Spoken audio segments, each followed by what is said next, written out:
Dia bingung mau apa. Dikasih tahu sama dokter ini divonisnya dia tidak selamat. Bingung. Dia kemudian berdoa, menyebutkan amal istimewanya. Karena dia ini ngeragati anak-anak yatim, selalu memberikan ngeragati anak-anak yatim. Dia benar-benar sayang sama anak ini, karena mungkin anak ini perlu untuk terus dibimbing kepada Allah Subhanahu wa Ta'ala. Akhirnya kemudian dia berdoa dan menyebutkan amalannya dia itu ngeragati anak-anak yatim tadi. Karena terpaksa dia harus begitu. Begitu dia berdoa dengan menyebutkan amalan istimewa, dia ngeragati anak-anak yatim tadi, dengan izin Allah vonis dokter itu bisa tidak terjadi. Akhirnya dia sembuh total sampai hari ini. Lah itu namanya tawasul bil amal. Baik. Dari riwayat ini apa yang bisa kita ambil para jamaah yang dimuliakan oleh Allah Subhanahu wa Ta'ala? Satu, ta'arraf ilallahi firrakhai ya'rifka fisyiddati. Kenali, kenallah kepada Allah, eling sama Allah. Kapan? Firrakhai, pada waktu senang. Jadi kenal sama Allah, eling sama Allah, mendekat kepada Allah ketika dalam waktu senang. Maka ya'rifka fi syiddati, maka Allah akan mengenalmu fi syiddati, pada waktu syiddah. Syiddah itu kesulitan, kesengsaraan. Penyakit kita itu menjadikan Allah itu sebagai banser. Itu terlalu. Weh, lepas utangnya akeh ngono nang masjid gak metu-metu. Wiritan sampai elek. Begitu utangi gak ono, utangi lunas, selali karo masjide. Itu namanya kurang ajar. Kalau orang Islam itu waktu seneng ya eling, waktu susah ya tetap eling. Maka dalam posisi kita itu selalu ingat sama Allah ketika kita senang. Waktu kita sukses, waktu kita jaya tetap eling. Jangan khawatir, ketika kita nanti dalam waktu susah, Allah akan membantu kita. Lihat ya Pak, utangnya akeh ya tetap sholat, tetap tahajud.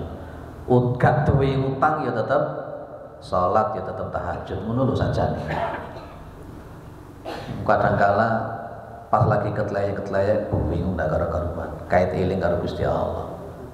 Kira-kira malaikat ngomong apa Pak? Kira-kira malaikat ini ngomong apa? Sampai nak udelmu dewi. Itu jangan begitulah, jangan begitu. Ini kita diingatkan sama Allah Subhanahu wa Ta'ala. Baik, kita akan melihat di sini konteksnya. Man kana muqbilan 'ala Allah Ta'ala fir rakhai mumtathilan amrahu fi halil yusri la yarahu Allah Ta'ala haitsu nahahu wa la yaftaqiduhu haitsu amarahu la yatruku Allah Ta'ala hal syiddati. Nah ini loh Pak, penting ini. Kalau ada orang itu dia menghadap kepada Allah, muqbilan, menghadap kepada Allah, menghadap kepada Allah firrakhai, pas ketika waktu senang. Dengan cara apa? Melakukan perintahnya Allah pada waktu dia muda. Muda itu berarti biar ya dilancarno pada waktu lapang. Dia tetap sholat waktu lapang. Dia tetap tahajud waktu senang. Dia tetap eling waktu rezekinya akeh. Ya, maka la yarahullahu Ta'ala haitsu nahahu wa la yaftaqiduhu haitsu amarahu. Di sini konteksnya kemudian. La yatrukuhullahu Ta'ala hal syiddah. Allah tidak akan pernah meninggalkan dia ketika dia dalam posisi kesulitan-kesulitan. Fayakshifu kurbahu, dan Allah akan membuka kesulitan-kesulitannya. Wa yazilu hammahu, dan Allah akan menghilangkan kesusahan-kesusahannya. Dan ini adalah wahya sunnatun la tatakallafu. Berarti gini loh Pak Ibu, lek jenengan itu istiqomah kontinu tetap eling sama Gusti Allah ketika jenengan lagi sukses, jenengan lagi apik, lagi lancar, rezeki ini macam-macam, tetap istiqomah. Sunnatullahnya ketika jenengan lagi susah, Allah tidak akan pernah meninggalkan jenengan. Allah akan mengurai kesulitan-kesulitan jenengan, akan menghilangkan kesusahan-kesusahan jenengan. Itu sudah jadi sunnatullah dan itu jadi janjinya Allah. Tapi kalau jenengan pada waktu seneng gak eling, begitu ketleyak kain eling, Allah tetap akan meninggalkan jenengan. Gusti Allah itu saklek ya dalam bahasa kita itu. Lah kok pena ya? Lepas duit eling, lepas gak duit gak eling, pas ketika duit eling, lah kok pena men. Itu terlalu. Mau duitnya akeh gak tau gelem ngaji rene. Begitu duitnya mek titik kait mlebu rene ngaji, ini apa model-model. Riwayatnya Nabi apa di sini, Pak? Man sarrahu ayastajiballahu lahu inda syada'id wal qurab atau wal karbi falyuktir addu'a fi raqa. Nah ini maksudnya gini. Barang siapa yang suka ketika Allah itu akan mengabulkan dia doa dia ketika dia kesulitan atau ada problem, maka falyuktir addu'a fi raqa, maka perbanyaklah doa pas ketika pada waktu senang. Maksudnya piye? Ya tadi seperti saya katakan, kalau kepingin Allah itu selalu mendampingi kita, kalau kepingin Allah selalu menolong kita, menghilangkan problem-problem kita, menghilangkan kesusahan-kesusahan kita, lakukan pas ketika kita sedang enak-enaknya, ketika kita sedang sukses-suksesnya, kita sedang lancar-lancar rezekinya, tetap istiqomah di hadapan Allah. Nanti begitu kita terjun bebas, Allah tidak pernah meninggalkan kita. Itu berarti apa Pak? Kalau kita kepingin Allah selalu sama kita, selalu iling sama Allah. Ayatnya apa? Fadkuruni alkurkum washkuruli walatakfurun. Ada hadis Rasulullah Muhammad SAW.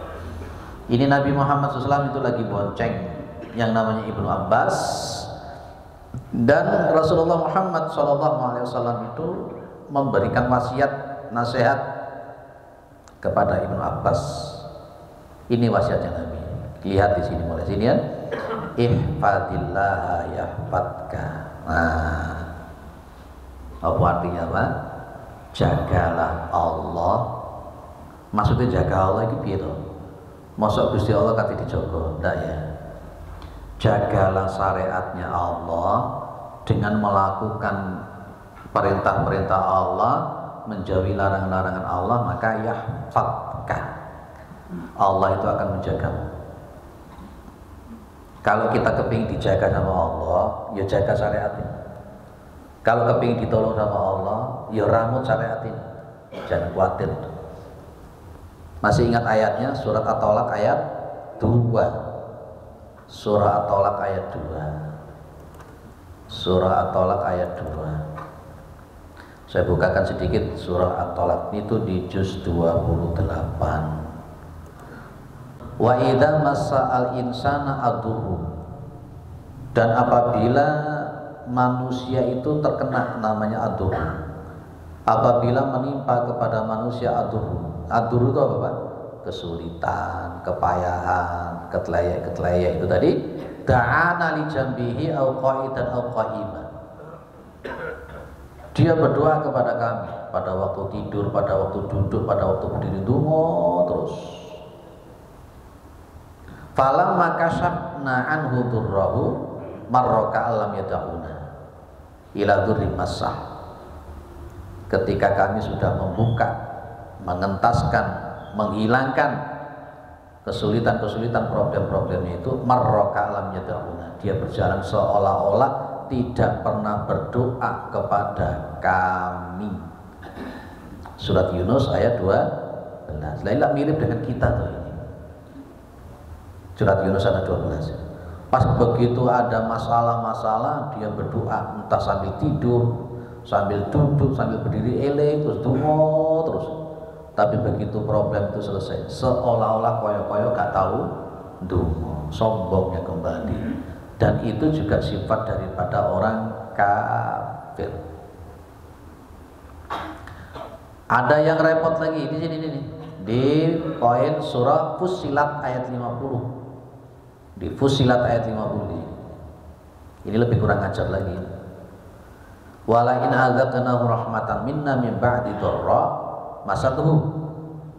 Dan apabila kami sudah memberikan dia itu rahmat, kami beri rahmat minna dari kami curahkan rahmat itu dari kami setelah ada kesulitan-kesulitan, problem-problem yang mengenai dia, maka apa pas ketika mendapatkan kesenangan-kesenangan sukses, dia ngomong apa lagi? La yaqulanna hadzali, wong aku sukses ini karena aku ngene. Ini kan artinya padahal kita paham secara rububiyah sehingga kayak sukses, kayak sugih ya Gusti Allah. Tapi di dalam surat ini ya, di dalam surat Fussilat ayat 50 ini ada orang yang pas ketika begitu ketlaya dan bangunan Gusti Allah, Masya Allah. Tapi begitu giliran sukses, dia mengatakan aku sukses karena aku duwe ilmu, aku sukses soalnya aku kerja, aku sukses soalnya aku ngene. Nah itu Masya Allah, itu mirip persis dengan yang namanya Qarun. Siapa lagi namanya Pak? Sa'labah itu melarang. Kalau balik datang kepada Nabi tolong dungane, kan begitu ya Pak? Ya, sama Nabi sebenarnya nggak didoakan dia. Dan akhirnya dengan konteks dia ngototnya itu akhirnya didoakan dan dibawain seekor kambing. Kambingnya tambah wakeh, kambingnya tambah akeh, tambah banyak, tambah suki, belas tidak masuk ke masjidnya Nabi Muhammad sampai dicari sama Allah, sama Rasulullah. Aina Sa'labah, di mana Sa'labah? Gara-gara berdosa tambah akeh, akhirnya malah lali karo masjid. Sama seperti kita, gara-gara pekerjaan duitnya akeh malah lali karo Asyura sukun sini. Ya, wes. Iki kemana? Rata-rata upacara bendera ini kayaknya 10 November ini. Baik. Oke, ada yang didiskusikan sebelum masuk ke poin nomor 2. Biar dua arah. Mereka berarti paham 100%.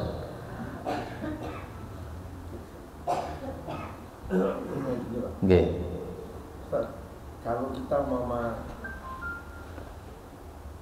sedekah dengan harapan nanti ini kalau anak untuk anak turun saya itu boleh.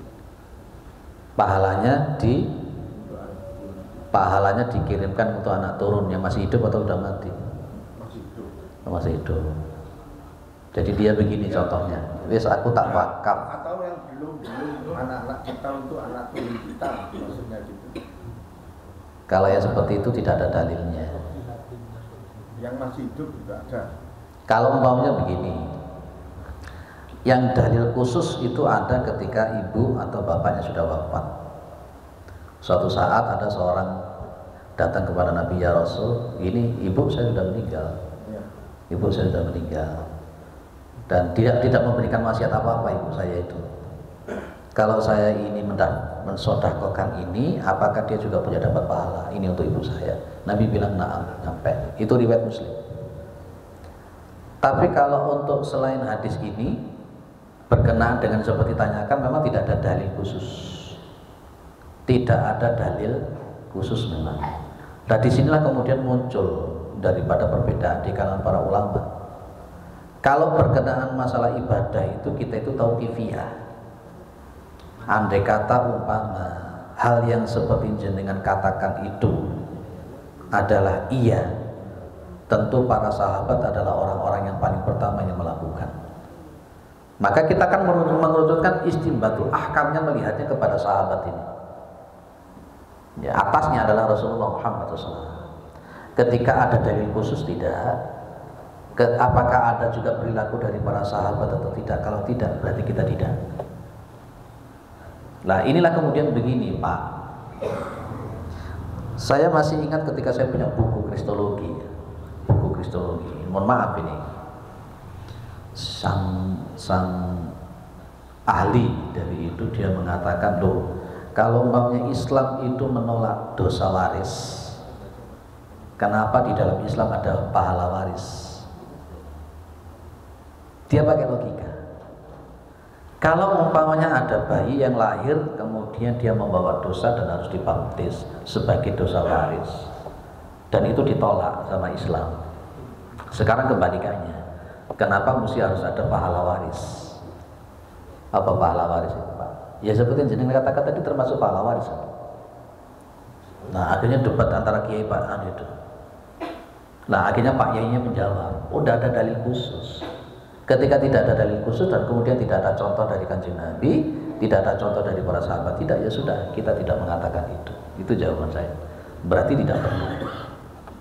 Karena ayatnya pun juga mengatakan laisa lil insani illa ma sa'a wa la taziru wizra ukhra. Itu aja jawaban saya. Yeah.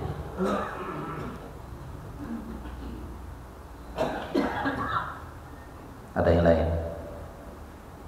Kalau tak lanjut. Nomor loro, kita itu diperintah ihris ayyakuna laka khobi'atun min amalis sholih. Ada yang namanya khobi'ah. Khobi'ah itu kalau boleh kita katakan adalah semacam amalan-amalan khusus, amalan-amalan istimewa yang kita miliki. Itu namanya khobi'ah. Ada amalan khusus yang jenengan miliki yang dia masuk pada ranah amal soleh. Apa amalan khusus jenengan? Yang tadi yang digunakan untuk berdoa oleh 3 orang itu kan amalan-amalan istimewa semua itu. Amalan-amalan istimewa semua itu. Amalan yang pertama tadi birrul walidain. Dia tidak akan mendahulukan apapun kecuali orang tuanya dulu. Itu istimewa ini, Pak. Istimewa. Orang yang kedua, dia itu mampu menahan diri walaupun dia punya kesempatan untuk menzinai, mentiduri daripada sepupunya yang cantik tadi itu, dia tidak mau. Bahkan dia memberikan berapa tadi? 120 dinar. Kita hitung-hitungan saja umpamanya 1 dinar emas. Kalau umpamanya satu dinar itu 4 gram, kita buat aja 4 gram. Kalau dibuat 4 gram, 1 gramnya katakanlah 1 juta, sudah 4 juta 1 dinar. Kalau kali 120 berapa sudah yang diberikan? Berapa berarti, Pak? 480 juta dikasihkan cuma-cuma. Itu amalan istimewa, sedekah yang cuma-cuma, yang dia tidak mengharapkan apa-apa.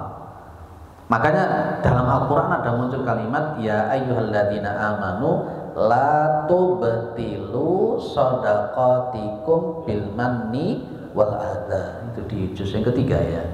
Wahai orang-orang beriman, jangan batalkan pahala sedekah kalian dengan cara mengungkit-ungkit sedekah itu.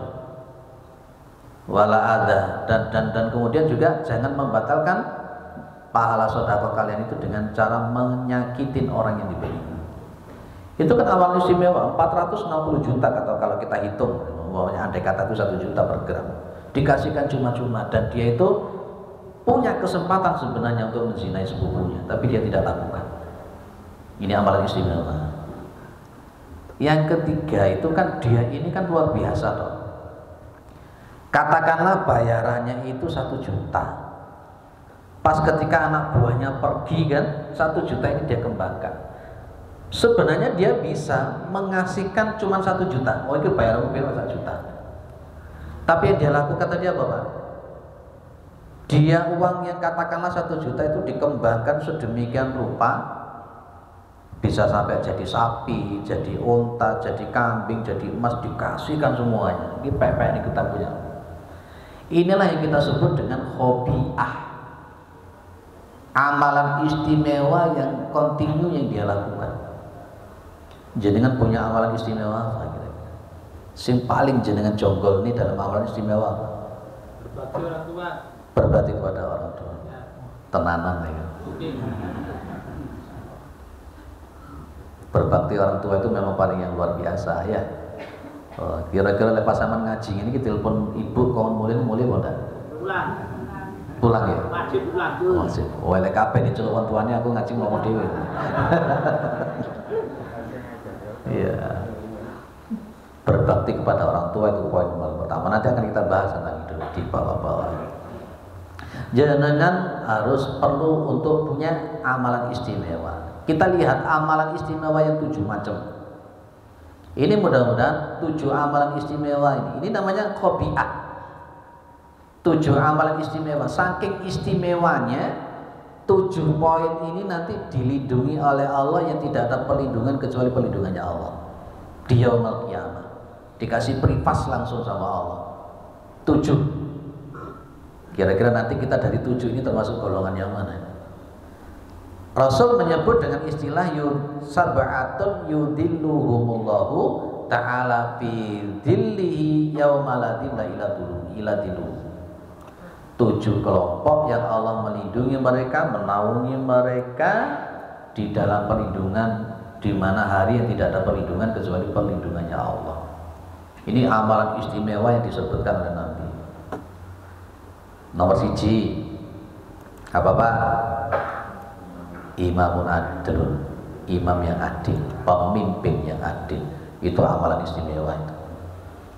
Ya, mudah-mudahan pemimpin kita adil ya gimana. Sekarang kita lagi milih wali kota. Milih wali kota, nanti sih zaman pilih. Saya tidak akan mau merekam mana-mana, itu terserah jenengan wis. Nomor 2, wasyabun nasya'a bi ibadatillah. Anak muda. Allah tidak menyebut anak tua itu. Allah tidak menyebut orang tua. Nuwun sewu Pak, bolak-balik tak katakan.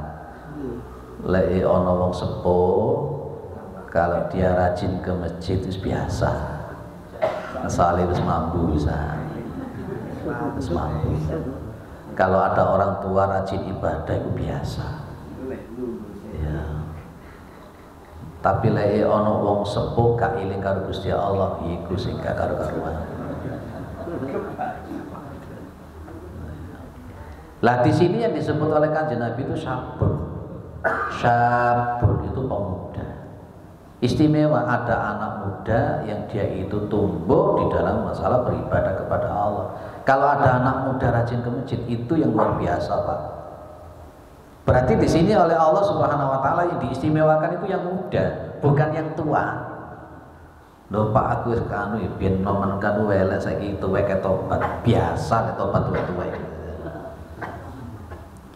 Nah, yang dilindungi oleh Allah itu muda. Yang muda si nom-noman dia itu taat kepada Allah. Itu istimewa. Ini namanya khobi'ah bil amali shaleh. Insya Allah jenengan dulu mulai nom ya segini ya.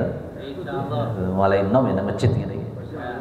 Ya mbok meneh muda foya-foya, tua kaya raya, mati masuk surga. Repot kok enak banget. Itu generasi Z itu. Generasi strawberry zaman sekarang. Dikongkon ngapal Al-Quran, wah ngeleran. Tapi lek kon game-gamean Masya Allah. Lek kadungnya ke HP kan. Tapi foya-foya, tuweke kepingin kaya raya. Mati nih jaluk. Iso kok ndak kira-kira? Insyaallah.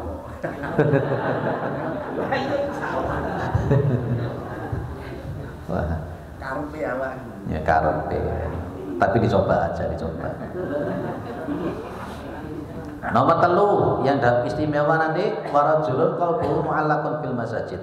Ini mudah-mudahan kita dapatnya di sini. Klasi nomor 2 mungkin biyen wis telaka ngono ya. Di nomor 1 kita mungkin belum jadi pemimpin. Mungkin kita bisa meraih di nomor 3. Warajulun qalbuhu mu'allaqun fil masajid. Seseorang, loh Pak, di situ katanya rajulun loh Pak. Kok laki-laki? Kenapa bukan perempuan? Ayo, langkung sing wedok mali iri. Bapak, Ibu, Majelis Tarjih PP Muhammadiyah itu punya 18 dalil bahwa wanita itu lebih afdal ke masjid. Kalau tidak ada uzur kalau ilat hukum atau sebab-sebab yang mengelilingi untuk melarang ke masjid itu tidak ada.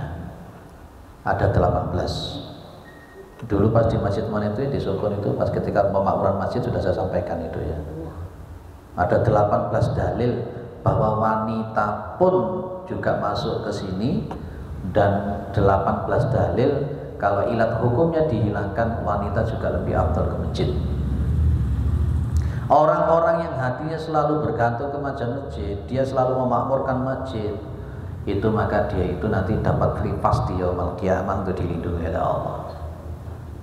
Masa katina masjid eleran ngenteni mati. Gak tahu nama masjid belas begitu megat-megat kayak wasiat boleh sholat di masjid ya Allah. Terlalu. Iya, lah iya. Nama masjid omnya cedek-cedek 50 meter 100 meter banget. Lebih mendahulukan dunia. Nomor 4 yang mendapatkan ripas nanti warajulani tahabba fillahi ijtama'a alaihi wa tafarraqa alaihi. Jadi ada 2 orang yang saling cinta mencintai karena Allah, berkumpul karena Allah, berpisah karena Allah, bukan karena yang lain-lain.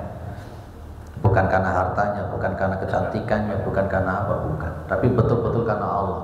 Ada nasihat di sana, tawassaw bil haqqi wa tawassaw bis sabar. Terus siapa lagi? Warajulun da'atu imra'atun data mansubin wa jamalin faqala inni akhafullah. Seseorang laki-laki yang dia itu diajak oleh seorang perempuan yang punya kedudukan, yang punya kecantikan, dia mengatakan saya takut kepada Allah. Pak, cuma laki-laki saja? Enggak. Perempuan juga begitu. Ketika ada seorang perempuan, dia itu diajak oleh seorang laki-laki yang punya kedudukan, punya ketampanan, punya harta, dia diajak, dia tetap mengatakan Allah. Akhirnya apa? Ini maksudnya orang yang mampu menjaga harga dirinya, mampu menjaga kehormatan dirinya, mampu menjaga keperawanannya, keperjakaannya karena Allah Subhanahu wa taala. Betul-betul mampu menjaga dirinya untuk tidak melakukan zina, perbuatan-perbuatan yang tidak benar. Nah, itu nanti akan mendapatkan perlindungan dari Allah Subhanahu wa taala. Nah, saiki ora ya, tutup bojone nek boncengan kaya ngono kuwi. Iso nyuwabuk model ngono nyapo. Iya, malah melayune apa gojek ya. Lanjut, warajulun tasaddaqa bi shadaqatin fa hatta la ta'lama shimaluhu ma tunfiqu yaminuhu. Jadi orang yang dia bersedekah dengan sedekah dan dia menyembunyikan sedekahnya itu sampai tangan kirinya tidak ngerti kalau tangan kanannya bersedekah. Siapa mereka itu? Orang yang ikhlas betul ketika dia bersedekah. Dia punya amalan istimewa senantiasa bersedekah, betul-betul ikhlas karena Allah Subhanahu wa taala. Itu ya amalan istimewa yang juga membuat Allah nanti memberikan pertolongan, perlindungannya nanti di yaumul qiyamah yang tidak ada perlindungan kecuali perlindungannya Allah. Sedekah. Berarti bisa kita ambil yang mana nih? Yang ini tadi. Hatinya bergantung kepada masjid, kemudian bersedekah karena Allah. Tidak usah sedekah, aku tak sedekah sepeda motor, saya oleh motor, enggak usah. Enggak usah.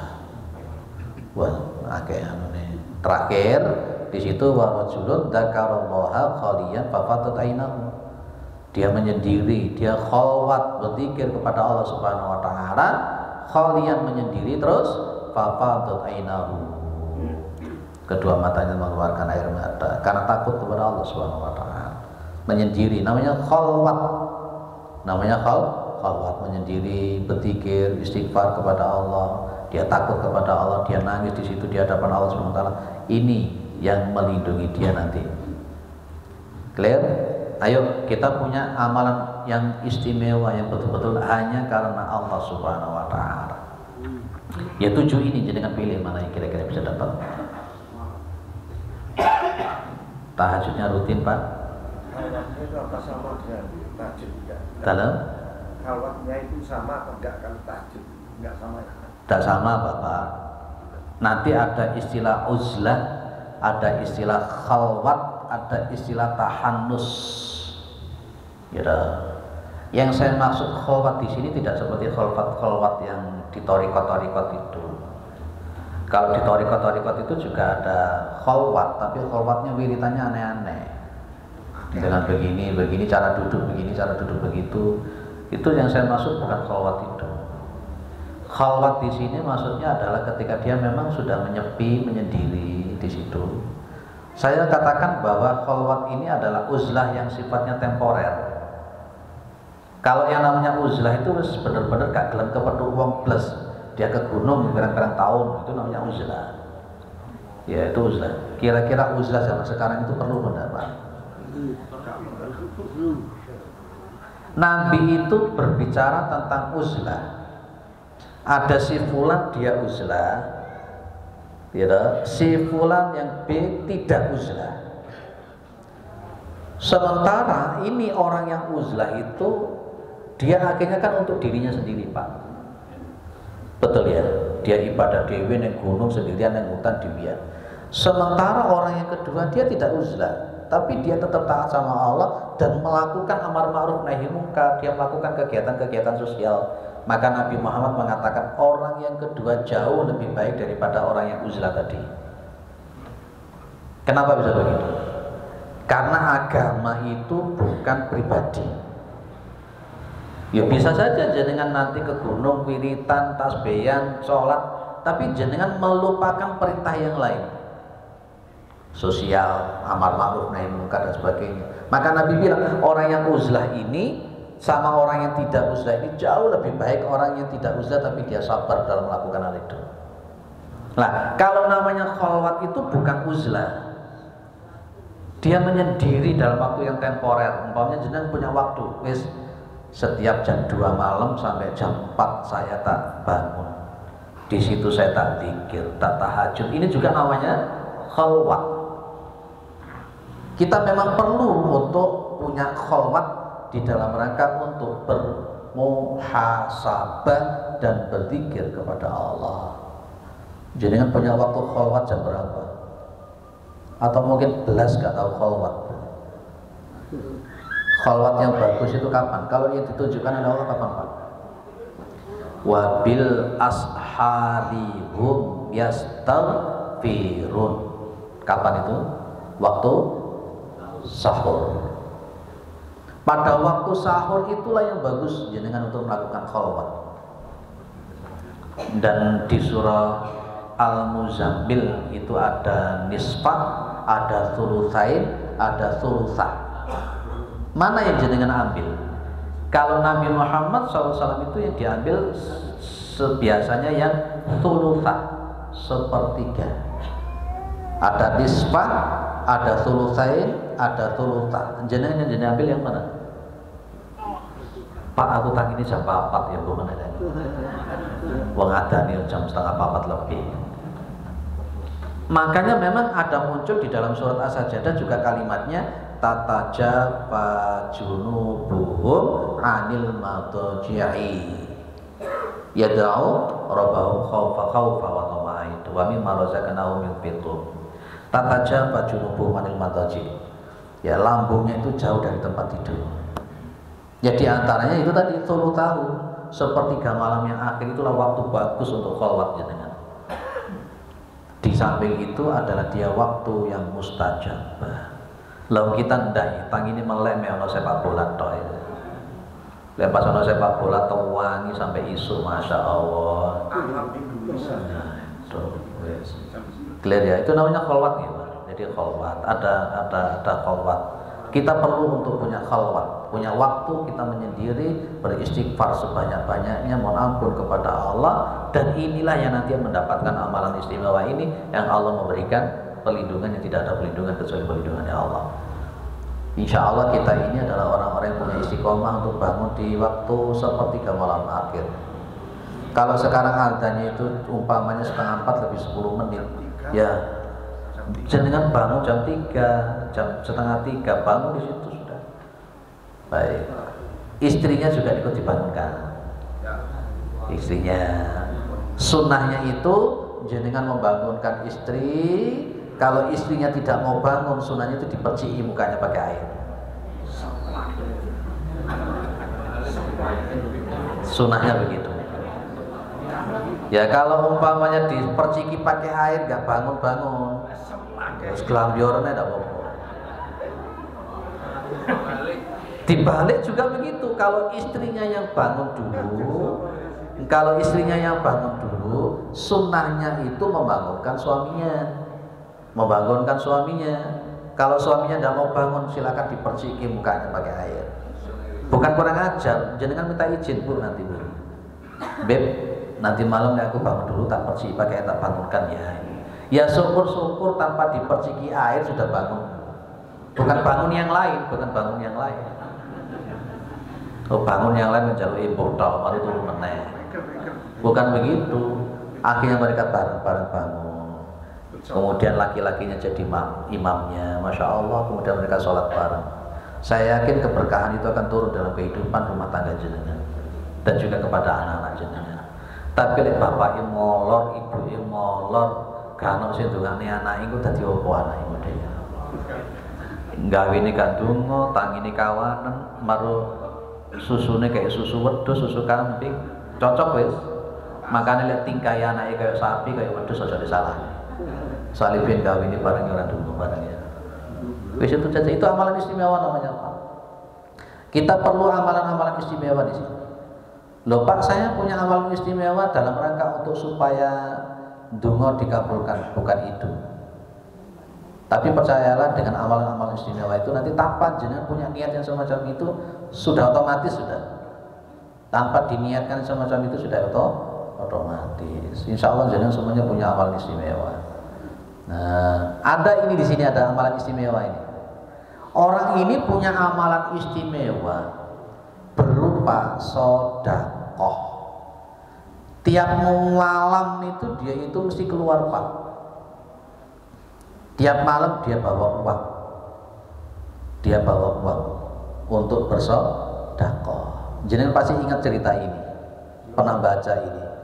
Hari malam yang pertama dia itu keluar dengan membawa sedekahnya.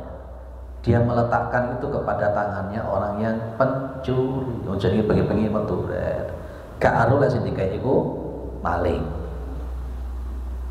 Nah, pagi-pagi harinya itu kemudian para masyarakat itu ngomong, dia itu sedekah kepada maling. Ono maling kok dikai sedekah, ibaratnya ngono.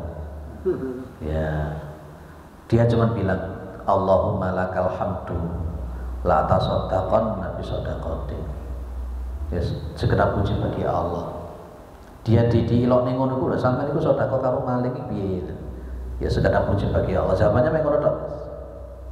Hari yang kedua dia keluar lagi Pak. Hari yang kedua dia keluar lagi. Malam-malam dia keluar. Sedekahnya itu fawatu'aha bi yadai zaniyatin. Ternyata si dikai sedekah tadi seorang pezina, perempuan namanya BTS lah itu. Dikai sedekah. Nah, pagi-pagi harinya pas bahu yatahaddatsun. Ini loh. Tusud diqa al-lailata ala zaniyatin. Nih, disedekahkan kepada para pelacur. Diilo-iloni. Karepe wong-wong nyapa sih? Wong pelacur kok dikai sedekah barang. Kita singkat. Hari ketiganya dia itu sedekah. Keluar lagi malam. Lah kok ternyata fawadu'aha fi yadai al-ghani. Wong sugih. Si desa kaya wong sugih. Laki-laki masyarakat itu ngomong, nyapa kok sedekah nang wong sugih iki barang lapo. Wong sugih kok dikai sedekah iki. Iya, dia santai saja. Begitu saja. Ternyata sedekahnya dia ini kepada pencuri tadi membuat dia tobat dari mencurinya. Sedekah yang dia berikan kepada BTS tadi itu ternyata membuat dia tobat dari kepelacurannya. Dan sedekah yang ketiga itu tadi yang diberikan kepada orang kaya ternyata menjadi sebab orang kaya tadi itu jadi tobat dari kepelitannya. Nah, ini kan istimewa tobat. Makanya kita kalau sedekah itu pas ketika memang kita tidak tahu siapa, ya sudah. Enggak usah gurun, andai kata jenengan kasihkan jebret. Oh tiba-tiba wong sugih maka tak kei, enggak usah gurun sudah. Ya, mungkin mudah-mudahan dengan sedekah itu ada manfaat yang lain. Ya, itu sama dengan posisi pada masa Khalifah Harun ar-Rasyid. Ada seorang laki-laki itu tiap malam pergi ke lokalisasi. Dia tiap hari malam selalu memborong minuman keras, dibawa pulang minuman keras itu. Akhirnya masyarakat itu mengenal kalau orang ini orang bejat. Begitu orang ini mati tidak diapa-apakan, tidak disolati, tidak diurus, tergeletak di pinggir jalan, dibiarkan begitu saja. Nah, akhirnya Khalifah Harun ar-Rasyid itu dia lewat situ. Dan orang laki-laki ini cuma mengatakan dulu pas ketika masih hidup kepingin kalau nanti yang nyolatin itu Khalifah Harun ar-Rasyid. Baik, dalam riwayat yang lain itu akhirnya kemudian ditanya kenapa laki-laki ini kok tidak disolatin, tidak di apa? Lah akhirnya dibilang kalau dia ini tiap malam beli minuman keras, tiap malam pergi ke lokalisasi. Akhirnya kemudian ditanyakan kepada anaknya. Anaknya mengakui kalau bapaknya setiap hari ke lokalisasi untuk apa? Ngasih sedekah kepada para BTS supaya malam itu tidak praktek. Tiap hari beli minuman keras yang dibawa pulang dibuang di belakang rumah supaya malam hari itu tidak ada yang minum. Setelah diceritakan itu kaget semua masyarakat, kemudian disolati bareng-bareng. Lah itu amalan istimewa juga. Ya. Ada kawan itu punya amalan istimewa, dia sudah wafat. Dia itu sukanya pergi ke sekolah-sekolah. Ke sekolah-sekolah kemudian tanya ke administrasi di situ yang anak yatim siapa. Dan dia menanggung anak yatim itu dan dia mengatakan jangan dikasih tahu kalau saya ngasih. Amalnya dia ini. Ya.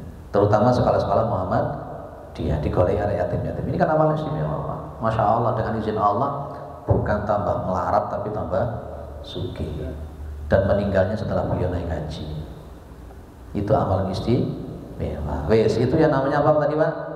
Khobiatun min amalin soleh. Pilih di antara amalan-amalan soleh yang mudah-mudahan itu menjadi wasilah untuk husnul khotimah.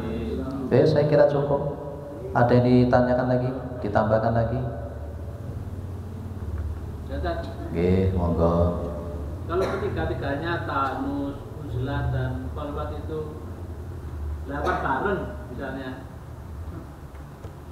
Dapat bareng di tiga akhir malam di tempat setelah kita sendiri gitu.